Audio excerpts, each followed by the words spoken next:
Welcome back to Becoming America. I'm Bijan Kian here with my co-host, Dr. Joellen Chatham, and the Honorable Judge Jim Gray. We welcome you to the 8th session of Becoming America, a series of conversations with scholars and experts to learn about the Constitutional Convention of 1787, which drafted the United States Constitution. We're learning about the founders who created the Constitution and the issues they faced, as well as why they believed such a document was even necessary. To provide a little fun and entertainment, we begin each of our sessions with a song from the new musical Convention, The Birth of America, written by our own Judge Gray and two of his colleagues, Steve Lawless and Joel Henry Stein. Jim, today, we're going to look at the First Amendment to the Constitution, guaranteeing freedom of religion, as well as the role of religion in the United States in 1787 and even today. The song we're going to hear is The Power of Hope. Tell us a little bit about it. And Jim, what should we be listening for in this song? Well, thank you. Thank you, Bijan. Thank you, Joellen. And we have Joshua Charles with us, too. We're going to learn a great deal from him today. But yes, this ends there. This is the 8th song, and the first 7, in effect, set the scene, introduced the people, the 55 delegates, and also the people left behind, obviously the slaves, women, Native Americans, as well as just the working class that didn't have land, couldn't afford it, couldn't purchase land. And then we, with Ben Franklin's Wild Dream, no, that was the 7th song, we set the issues, and now we're ending the first act. So this ends the first act, and we do it on a note of optimism. Of course, we do end with optimism. The delegates had it. They knew that this was providential, and they really took it very seriously. Ben Franklin, as you know, if you've watched our show before, is our moderator, and is really quite an interesting fellow. Gave these little witticisms, which you kind of duck in occasionally as well. But he will introduce this song, and in fact, he will say, well, excuse me while I plant a few seeds that, with nourishment, can generate the hope that we really are going to succeed, as, of course, we must. The Constitution may not be perfect, but we could wait and come back next year, and it still wouldn't be perfect. Better to do it now. That really fits our theme, by the way, of becoming America. America is a perfect idea. The United States of America is a work in progress. He recognized that and continued. And then he takes aside a couple of the delegates, whispering loudly, the war was not the revolution. It was only an effect and consequence of it. The revolution was in the minds of the people, and we are the anointed delegates. This is history. We have a destiny. Have hope. Takes aside a couple of other delegates and remember, by diligence and patience, the mouse bit the cable in two, another of his witticisms. The revolution was in the minds of the people. And so some delegates look impressed, some of them don't. But then he says, but don't despair. You know we can do this. America will, with God's blessing, become a great and happy country and Tom Paine's city on a hill. We have been chosen to do our part. Have hope. And then you'll hear in the song, which we're about to play, he also interjects a little more of those inspirations for hope. And I think that those inspirations should live with us today. And that's what we're going to talk about for the rest of this session. So, Bijan, Mr. American, let's play the song.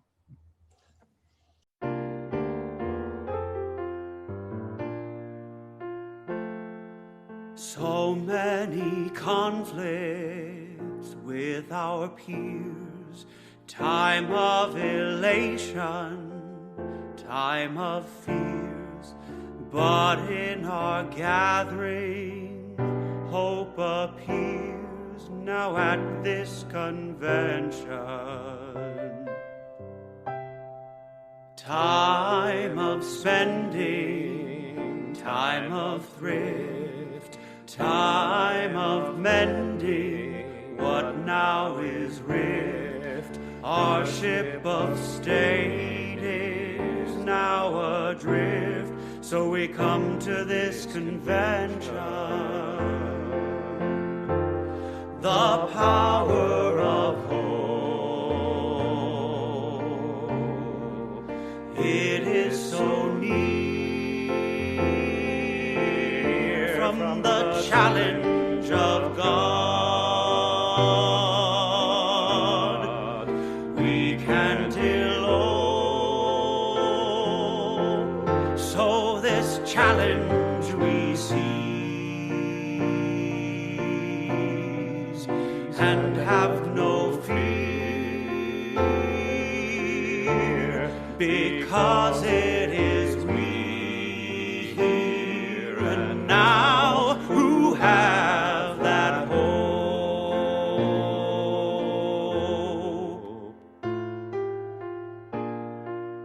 Now you've got the Spirit. We can do this. It is our destiny. Remember my young student, Thomas Paine. Old common sense Thomas Paine. Remember what he said about hope?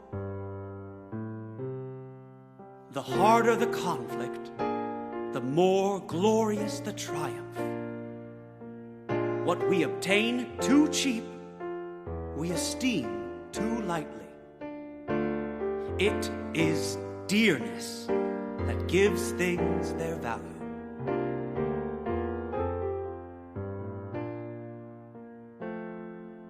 But he whose heart so firmly proves, and whose conscience with him approves, lo, even when toward death he moves, comes to ascension. So many conflicts with our peers, time of elation, time of fears, but in our gathering hope appears now at this convention. The power of hope, it is so near from the challenge of God. We can't elope,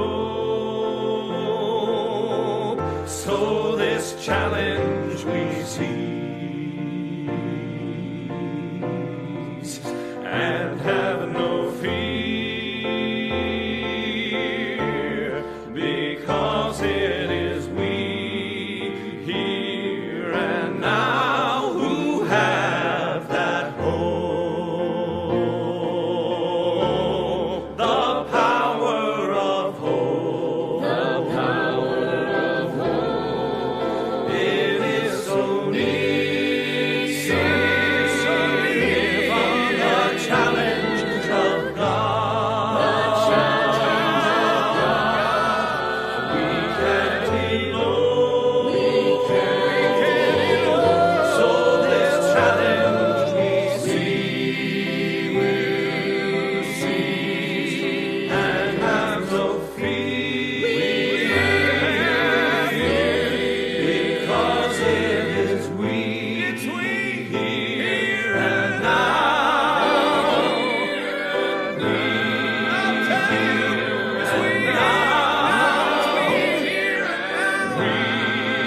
here and now who have that hope.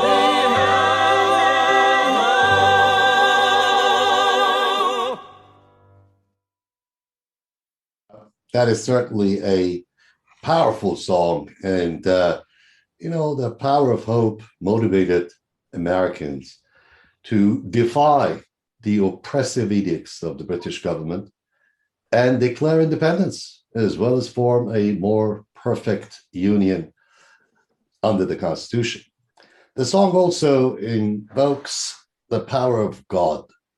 Religion played an important role in the founding of America, and here with us today to discuss religion in America is Joshua Charles. My friend Joshua Charles is the author of Liberty's Secret and the Lost Wisdom of America's Founders. Joshua has been called one of the rising stars of the millennial generation. He holds an MA in government and JD and a law degree. He is an Israel experience scholar, a former member of the Council for National Policy. He has authored and co-authored several best-selling books: Liberty's Secret, #1, New York Times bestseller, The Regional Argument, the Federalist Case for the Constitution. Joshua also served as the senior editor for the Global Impact Bible, published by the Museum of the Bible. He is also a senior editor for the forthcoming book, The Faith and Liberty Bible, a study highlighting the role of faith in American history. His prolific writings have occurred in dozens of major media, and some have even appeared under the name of others for whom he has been a ghostwriter, including a former vice president of the United States.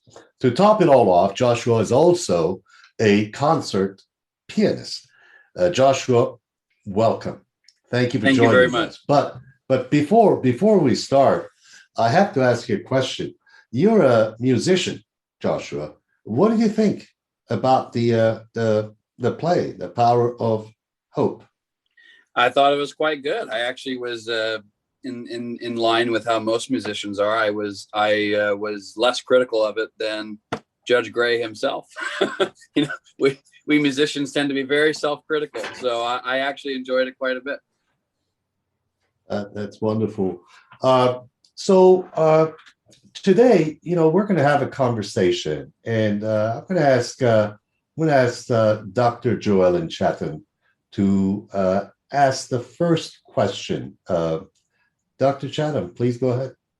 Well, Joshua, first of all, I thoroughly enjoyed your book when I read it a couple of years ago, Liberty's Secrets. And you deal a lot in your book with religious liberty and the role of religion in American life.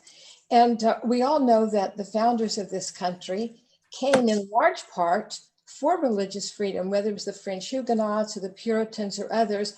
And yet once they landed in the United States and founded colonies, many of them discriminated against other religions, even Christians discriminating against Christians in places. Quakers couldn't vote or Baptists couldn't participate in public life. Even when just before the revolution broke out, many states had official state religions. So, but then we had the First Amendment in 1791, I believe it was, when it was ratified, which guarantees religious freedom, and it prohibits the government from establishing religion. So what happened with this sea change from religious discrimination to religious freedom in the United States? Well, I think that when we look back on that early history, especially, we sometimes tend to apply a modern lens to it. And so there were, as you pointed out, many people who came to America for religious liberty, but the way they would have understood that is the ability to create a society around the way they believed religion should be done. We saw that with the Puritans. You saw that with many of the different colonies that usually had denominational affiliations. And we even had forms of established churches and clergy until I think the 1890s was when the last one was undone. And so it's a long and complicated story, but I think that sometimes we use that term religious liberty in kind of a modern sense, but the early Americans wouldn't have seen it that way. So the Puritans, for example, up in the New England area, there were Congregationalist Baptists, Puritans, etc. They wrote the fame of the Danbury Baptists. They famously wrote to Jefferson about the religious liberty issue, and they were writing to him because of issues with Congregationalists back home, who were in Connecticut, I believe, who were wanting to do some state level things. And Jefferson, never once claimed the federal government could step in and stop that from happening. But he also said the federal government has no role in religion because of, as you said, the First Amendment. So it's very interesting. when you try and understand, as I know you know and appreciate, when you try to understand what people were thinking from their perspective rather than from ours, the results are rather interesting. I mean, we have to understand, and this is something in which I'm doing more and more thinking these days, and some of my conclusions are very tentative, and I'm still thinking through them quite a bit. But I'm finishing up Plato's Laws, and it's very, very clear. And you see this in many sources throughout history, not just Plato. You see it in China, you see it in the Middle East, you see it in Rome and Greece, etc. In multiple places, religion and politics and law are completely intersected in Plato's mind. He frequently appeals to the use of oaths, by which you appeal to the witness of the gods or God, as to the veracity of your words or the legality of your act. And that was something a lot of the founders engaged in as well. I'm actually working on another project on that very issue right now, on how the use of oaths. It's very interesting. Washington actually mentions oaths and their religious importance in his farewell address as being essential to the survival of the country. I'll come back to that in a little bit. But for Plato, cult and law were not in separate categories. They were very, very much intertwined and linked. And so for much of our country, for quite a while, that remained the case long after the First Amendment was originally there. It was not possible for the federal government, but it was very possible on the state level. And Washington, Adams, Jefferson, Madison, Monroe, they never tried to interfere with that. So it is very interesting, the United States on the federal level not having any role for that. It's an experiment which we're still in the middle of, but which is unprecedented in human history.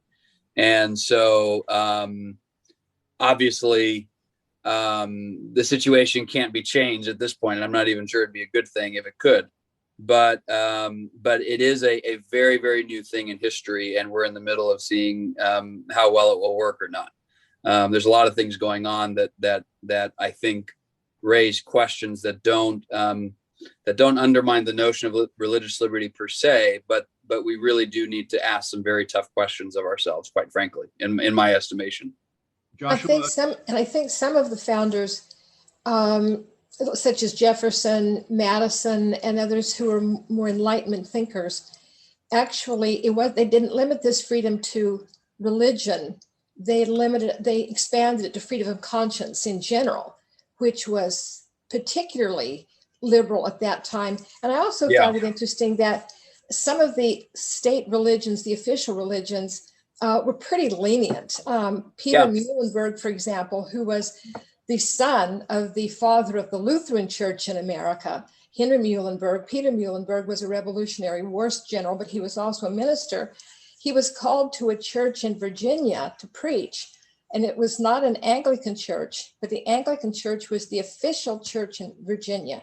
You could not preach, you couldn't run a church, you couldn't raise money for the poor through a church unless you were ordained as an Anglican minister.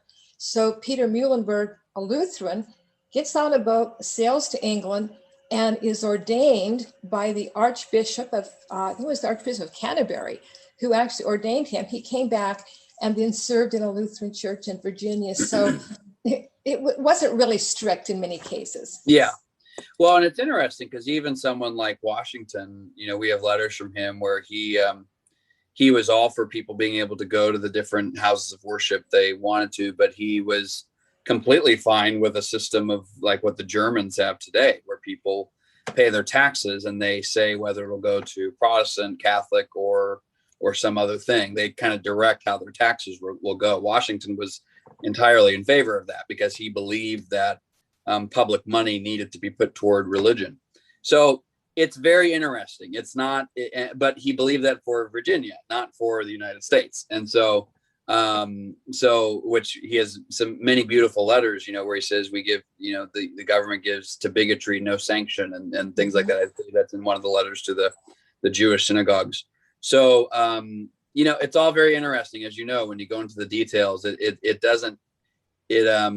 doesn't fit cleanly with modern notions, I would argue. So, Joshua, I had a wonderful you touched on it just a minute ago, where I went to Williamsburg with my family in Virginia over Christmas time. And Christmas Eve, I went to the service in the same church where Jefferson and Washington had worshiped. We sat in their box. They had candlelit services. It was just inspirational. It was just wonderful. oh yeah. But Joshua, don't be modest. Here it can finally be told, you were also the ghostwriter for Plato's Laws, were you not? No. Didn't do that. Oh, okay. Well, No. Let me ask you a softball question. You have written the book Liberty's Secrets: The Lost Wisdom of America's Founders. What was that lost wisdom? I have my own thoughts about that, about our protections of encroachment of our liberties by government. I think that many people who have escaped totalitarian regimes around the world and have come here now see with their ghast to see that our government seems to be becoming more like the governments that they fled from. I think that would be, in my view, what the lost wisdom would be. But tell us, what was the lost wisdom of America's founders in your view?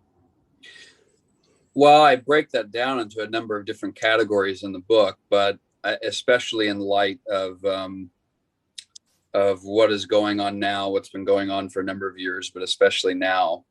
The longest chapter, I think, fits what I would reduce it to as far as what's most relevant now. And that would be that virtue and freedom must be partners, or you'll have neither. And for the founders, while they had varying religious opinions, they seem to agree, even someone as non-dogmatic as Franklin, that religion, there had to be a sense of religion where individuals believed they would be held accountable for how they behaved in a day of judgment, frankly. Franklin explicitly says this, where he says, believing in a state of future rewards and punishments. Adams talks about this. Many of the founders talk about this. So this coherent idea of of virtue being necessary to be free, and liberty being less the idea that you get to do whatever you want to do within a particular sphere of action around your person, and more that liberty is lived out virtue, practical virtue, the living out of the good life, the happy life. That was the long-term definition of virtue in the history of the West, going back to the Greeks. It wasn't even a specifically Christian thing. So as far as what's most relevant now, the idea that virtue, if you want to be free, you need to be virtuous. And part of being virtuous is limiting your appetites and your passions.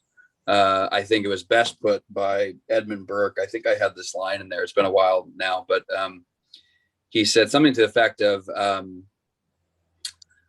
there must be a controlling force on will and appetite in society. The less there is within, the more there must be without.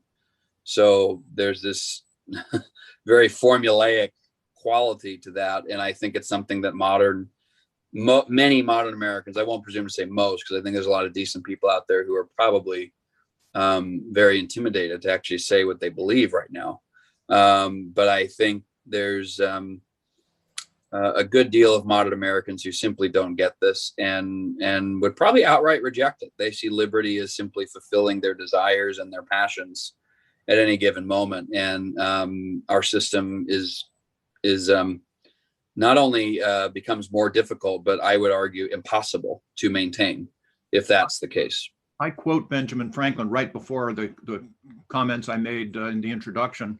His comment was, "A virtuous and laborious people may be cheaply governed." That is, you don't need a real strong government to govern virtuous and laborious people. Yeah.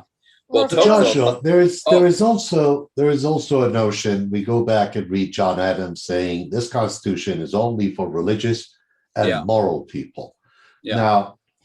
Now he goes on by saying, and this is no good for any other type of government, meaning this would be a good government for religious and moral people. Now, Judge Gray and Dr. Chatham call me the American, and I like to sometimes play our audience and pose questions that are not necessarily a question from me, but a question from audience that may be asking, how do we deal with this notion? We like to say that freedom is a universal concept, that, people could be virtuous without religion, or can they? Can they be virtuous without believing even in God?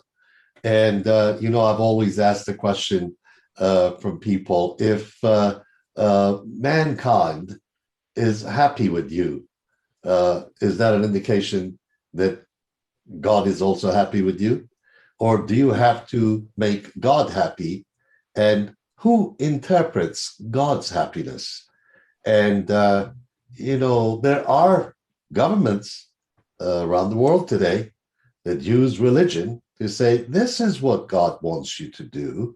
Mm-hmm. And what they're saying is not exactly what, sure. John Adams himself, the one sure. who said this is for religious and moral people. How do you reconcile that? This is a complicated issue. This is an issue that is, on the one hand, questions the premise that this Constitution is for religious and moral people only. What about other Americans who are not religious? And who determines who is moral and who is not? Well, I do. Just ask me, John. I determine that. Just ask me and I'll let you know. That's thank you, Jim. Several books worth, I think. And I think you're right. I mean, this is where perhaps it's best to answer that question by citing some examples of what I think would be unacceptable. And I think the founders would have found most of the founders would have found unacceptable as well. Arguably all of them. But, for example, we're having Satanists put up statues of Satan at some of the, I think it was in Oklahoma. Judge, you may be more familiar with it than me, but at some state houses around the country. Sorry, that's not how the system was ever meant to work, ever. And so what would the moral include? Well, and I think the founders would subscribe to this idea. I think you can make an argument, but the natural law, which at least in the Catholic Church was always taken to be understood as the 10 Commandments. The 10 Commandments are kind of the summation of the natural law, and natural law being that law that God has put in nature itself, in our human nature. Aristotle talked a lot about it. I mean, Aristotle and Plato, not in every respect, but they arrived at the conclusions that we now associate with Christianity through their own reason, right? And so natural law doesn't require you to believe in the Bible, doesn't require you to believe in any particular religious text. It just, or any particular church, it requires you to simply have a brain. And I keep saying that phrase more and more often these days, especially when I talk with younger people of a more left-leaning persuasion. I keep saying, I don't need a Bible for that conclusion. I just need a brain. And so I think, I mean, again, you're touching on many, many areas that are very complicated. I will say this. There are some letters between several of the founders, but the one I'm particularly thinking of is Benjamin Rush and John Adams. This was in 1789, maybe 1790, where both of them were expressing profound regret. They thought this was a major flaw in the Constitution, actually, that the Constitution didn't openly refer to God or avow his benefits or protection or his rulership over nations, which is something someone like George Washington talked about frequently in his Thanksgiving address and his proclamation of national prayer and fasting. I mean, all the early presidents used this kind of language, that God is the head of nations and we need to, pray to him for forgiveness of our sins and gratitude for our national blessings. All of them talk this way, even after the First Amendment. So I don't think they would have considered such notions as necessarily super specific to Christianity. I think they would have considered it specific to having a brain. So in the Catholic tradition, belief in God, like that he exists, is not considered a revelation. It's considered. So I have a Yeah. follow-up. I have a follow-up for you, because I've been trying to reconcile this issue in my own head. When I have to, like you said, I have been questioning whether I do have a brain or not, but because I put the assumption I do have one. I try and come up. I come up with a possible answer to my question, and I want to test it with you. You're a scholar, and my first of all, I start by saying we weren't told to live a happy life in the pursuit of morality. We were told live a happy life in the pursuit of happiness. And I like to say that if I claim as an ordinary person with an ordinary brain that morality actually is a path to happiness, would that be not an acceptable argument? Because it's a personal judgment of a person wanting to be moral, to be happy. Is that what could have been going through the brilliant minds of our founders at the time, that morality is a path to happiness? Oh yeah, well, no, I completely agree, and that's my point in bringing up the natural laws. They would have considered the natural laws something that could be discerned through reason. Again, you don't need to be a particular adherent of any specific religion. I mean, when Aristotle, Plato, Socrates, St. John, Moses are all kind of agreeing about certain elements of things, you don't need the Delphic mysteries, the Old Testament or the New Testament per se, to arrive at the moral common sense, And so, but we're in a stage now, and this raises all sorts of issues I think need to be very carefully considered in light of historical experience, not just our own, but millennia worth, where this is breaking down. People just don't believe this anymore. They don't believe that the seed of morality is in rationality. They believe the seed of morality is in their will, in what they want to do. And this is social acid, frankly. This breaks down society. It breaks down families. If individual family members believe this, and perhaps some of us have experience with this kind of thing, they believe that what they want to do is the definition of right and wrong, whatever that happens to be. Well, then right and wrong doesn't exist. And if there's no standard that binds you and me, or me and a family member, or me and a friend, or me and that guy across the street, there's no common context in which we can exist. So I read your book, Liberty's Secret, and what I learned was liberty's secret is morality. Yeah.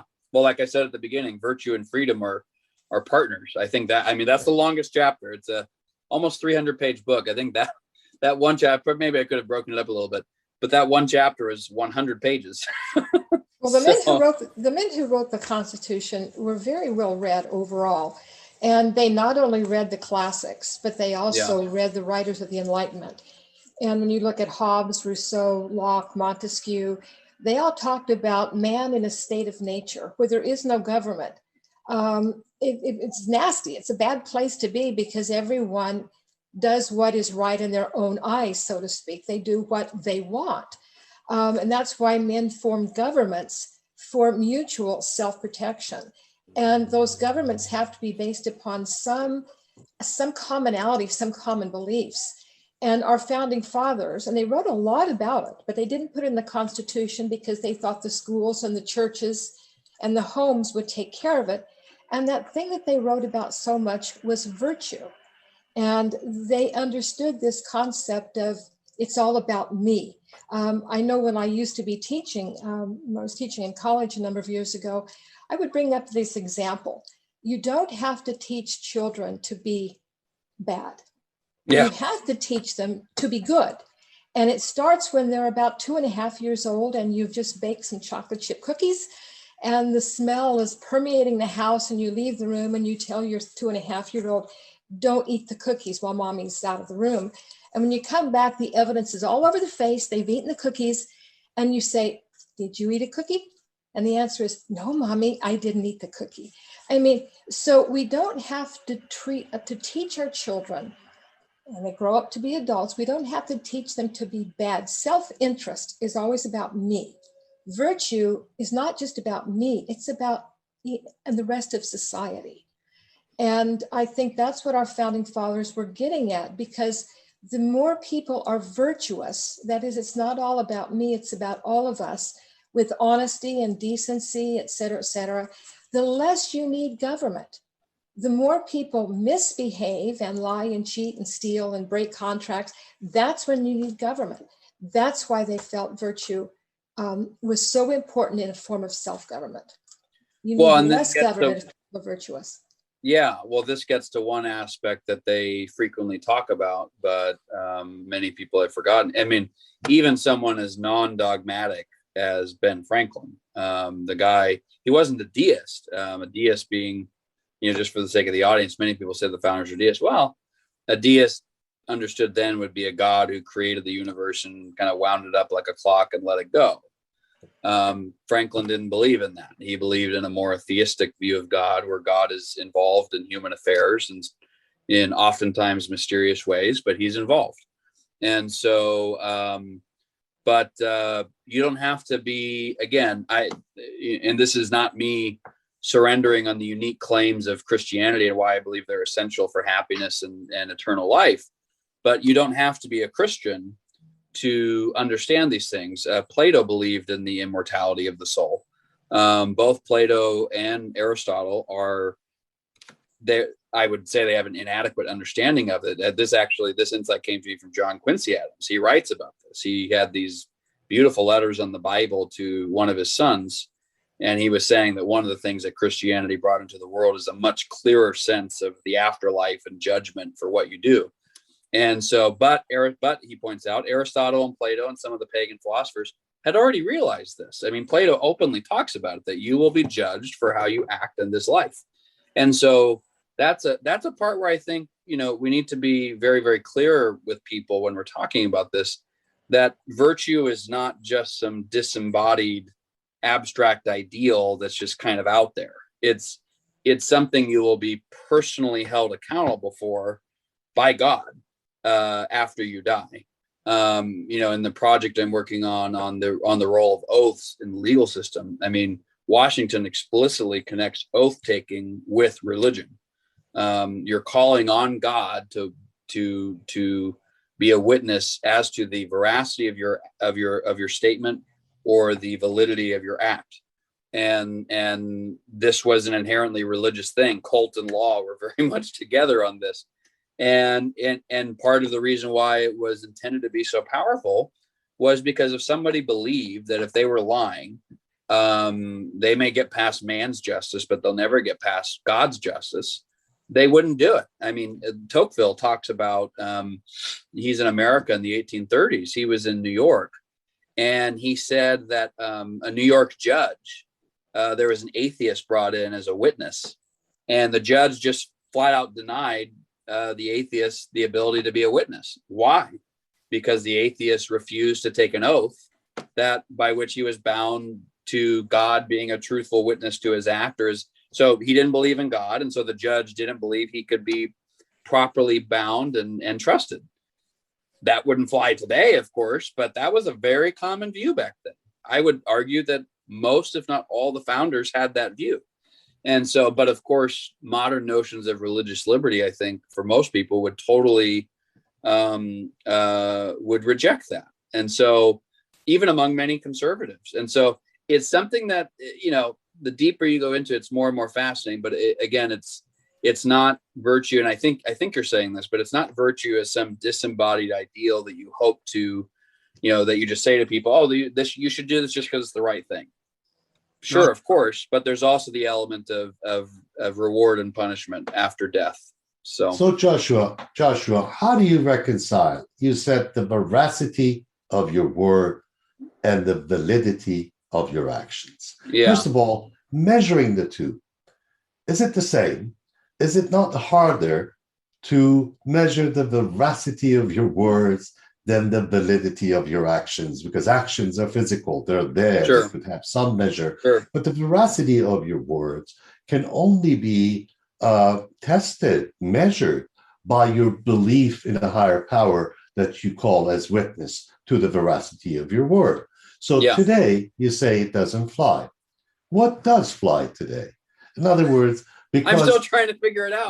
because if we cannot call a higher power as witness to the veracity of our words, then what do we call as a higher witness to the veracity of our words? I would argue we don't call anything, and that's part of the problem. Josh? I mean, Washington, he gives many warnings in his farewell address. This is actually, it's one of the lesser known ones, but he explicitly warns about this, that if the sense of religion that is so important to oaths, he mentions oaths, if it flees the courts of justice, that's a really dangerous thing. Another follow-up question that's been itching to be coming out is, John Adams said, this Constitution is only good for religious and moral people, right?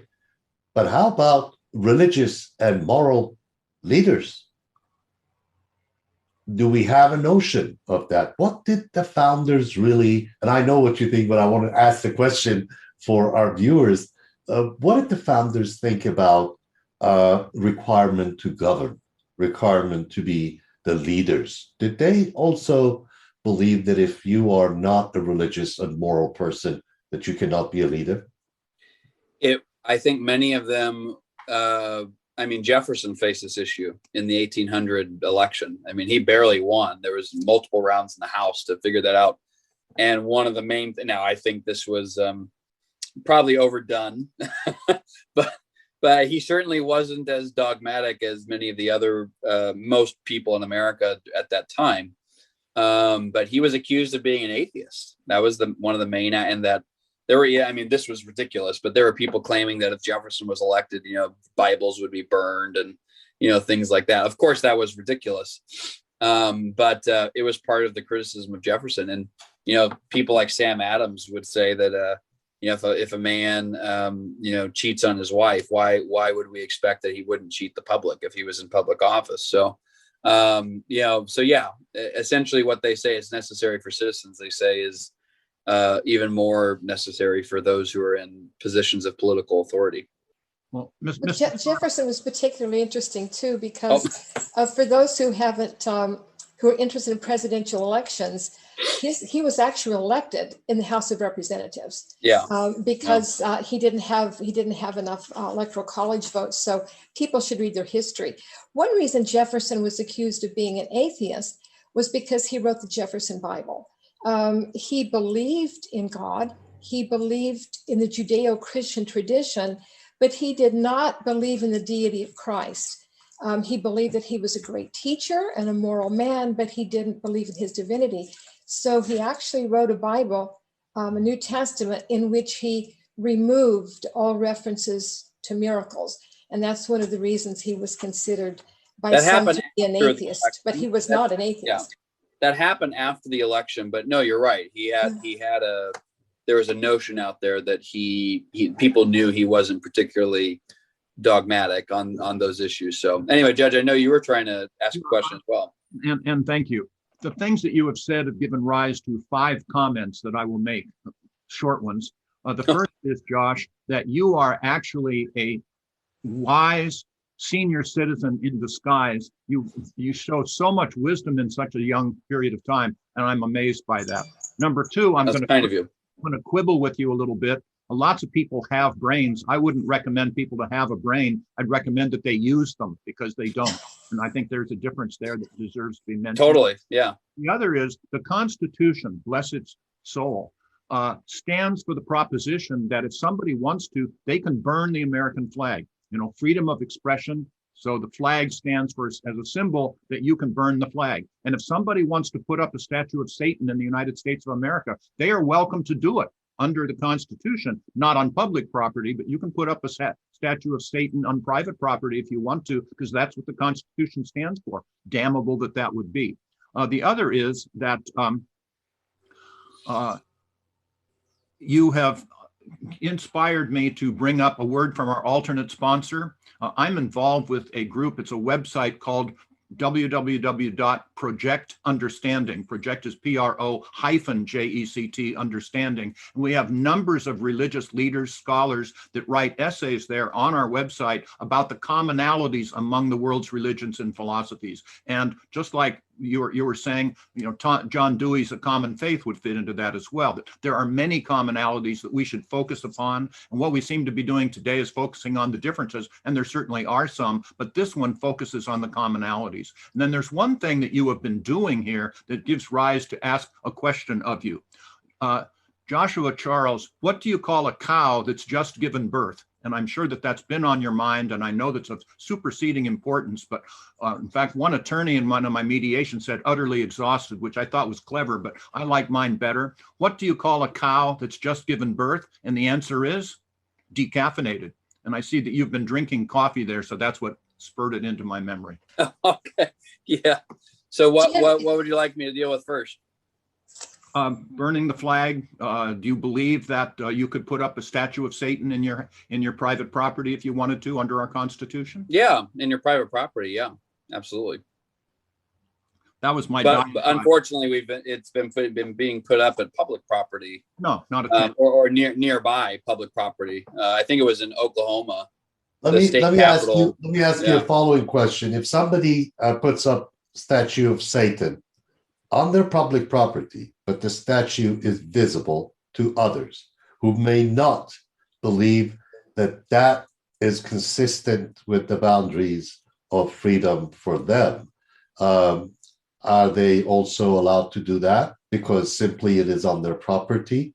Yes.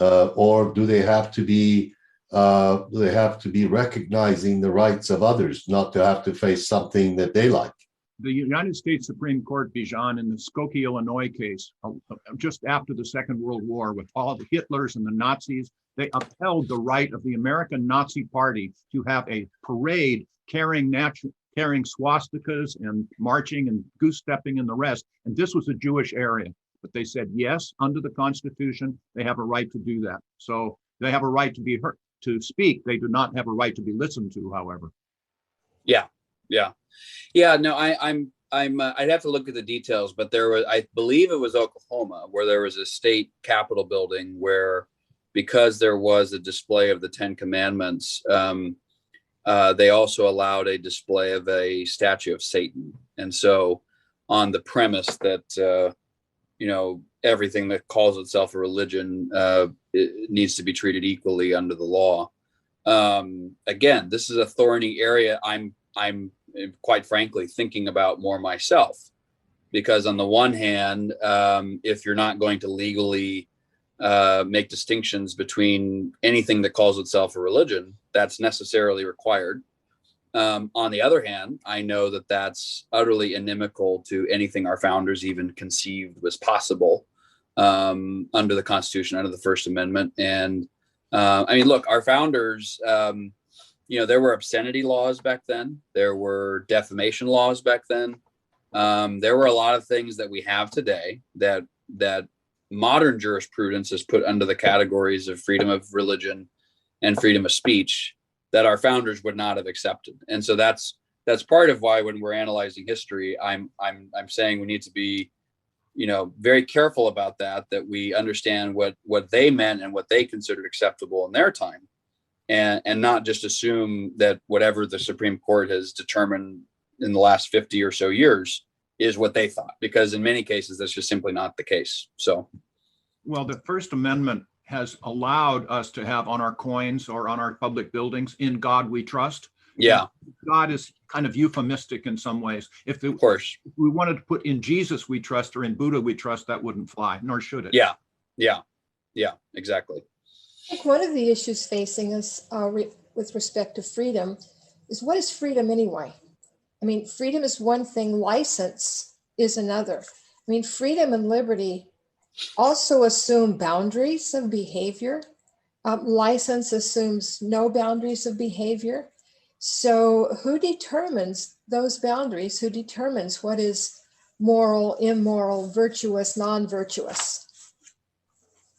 Yeah, again, another huge issue, and it's another reason why, again, frankly, I'm thinking through a lot of these issues even more in a deeper way these days, because I think they require a coherent answer, and one doesn't strike me as immediately obvious given the current situation, because we can speak in a theoretical way in the meantime, under the guise of I would say the mistaken guise, a twisted guise of equality and freedom of religion, basic common sense notions that all generations of Americans, virtually all until recently, would have accepted, are now being put into the, oh, that's just religion category.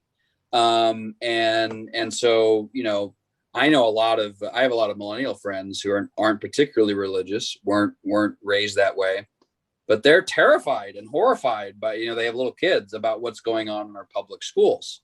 California just passed something. I don't know all the details, so I don't want to presume. I was actually planning to review it today. They just passed a curriculum that, involves open invocations of Aztec gods, for example. And so, that's okay. But we kind of almost universally had prayer in schools prior to the 60s, and that's not okay. And so, we'll see if something like that gets challenged, but there are many things going on in public institutions that I would say are contrary to common sense and contrary to the vast majority of what most of the world religions have ever taught. And I think that's part of the problem, is when we consider the problem philosophically, I would argue that human beings are religious creatures, and morality and religion have, in some sense, always been connected. And so, and now we're seeing that even basic notions of reality that, as I said earlier, you don't need the Bible, you just need a brain. Those are being shunted into the that's just religion box. And by doing that, it's being entirely excluded from our society. So basic moral common sense that, as I said earlier, would be natural law, would be things you don't need the Bible, you just need a brain for. Those are now being put under the rubric of religion, which I guess if you believe in the natural law, that is inherently religious. You believe God created the universe and he created it with an order of things that can be discerned through reason. But all that's being put as if it's a theological or dogmatic thing. And that's just not the case. It's not what our founders would have thought. It's not what the vast majority of any generation of Americans would have thought, but it's become normative today. So it's a very thorny problem, and one I openly admit I'm still pondering and thinking about. So, well, I think a lot of what you're talking about, Joshua, is relativism. I love it today when I hear people say, well, that's true for you, but not for me. Well, yeah, neither one is true. I mean, truth is truth. And most of us don't have an angle on the whole truth, but we search for the truth. But today it's so common to say what's good for you isn't good for me. Everything is so relevant. But one thing that is almost universal, and I would say almost 100%, and Jim knows this well, with this group he's working on with the project group, is that every religion in the world, from the major ones to the minor local ones, almost without exception, has one common theme, and that is the golden rule. It's in Judaism, Christianity, all versions of Christianity, native religions, Buddhism, Shintoism. It's in all of them. Can you imagine a world in which we all lived according to the golden rule, which simply says treat others the way you wanted to be treated? And one of my favorite in the New Testament is Romans 13, where Paul reminds us that Jesus really told us two things when he was asked, what is the greatest commandment? He said, it's to love your God with all your mind, soul, and heart, and mind is in there. And he said, the second commandment is like to it, and it's just as great, and that is to love your neighbor as yourself. And the book of Romans, Paul says, what does that mean? He said, what is the law? To be saved, you have to follow the law. The law is you don't lie, cheat, steal. He lists the 10 commandments. And he said, if you love one another, you have fulfilled the law, because if you love your brother, if you love one another, you don't steal from them. You don't covet. You don't do these things to them. So that hidden part of all of us, I think it is manifest in religions around the world. Love your neighbor as yourself, and we would have a different world. So what a beautiful word. What a beautiful word as we get to, unfortunately, they say all good things come to an end too soon. And today I have the very difficult task of doing just that. But Joshua, this is one of the most important issues facing any people who want to govern themselves. Our founding fathers understood this very important principle when they created the Declaration of Independence and the Constitution. Our conversation today certainly has opened the window to a much deeper, much more extensive and expansive conversation. But this certainly has been a good start, and we thank you for bringing your wisdom to us, to our viewers, to this program, Convention, Birth of America. And we also want to thank you for writing that book. That book sits on my desk, Liberty's Secret. I know you're a big fan. I appreciate it. It's very humbling. And we want to thank you for writing that book. And I think we owe it to our viewers to say Liberty's Secret can be acquired through Barnes & Nobles or Amazon. Consider reading it. It's a wonderful, wonderful book. I've read it. Thank you very much. And also, it's always best when you don't have to sell your own writing. Is that? I know. And to our viewers, if you want to listen to the Power of Hope, the song again, and all the songs actually from Convention, just go to judgejimgray.com and you'll find all the songs there. Also, if you want an interesting day-by-day account of the Constitutional Convention, log on to Concordia University, Irvine Center for Public Policy, and read what Dr. Joellen Chatham has written about, an account of day-to-day of everything that went on. Now to you, our viewers, please join us in our next session. We'll have a chat with Dr. Brian Santine from Concordia University, when we'll answer the founder's question of, do we dare? Thank you. Have a wonderful day, and we'll see you next time.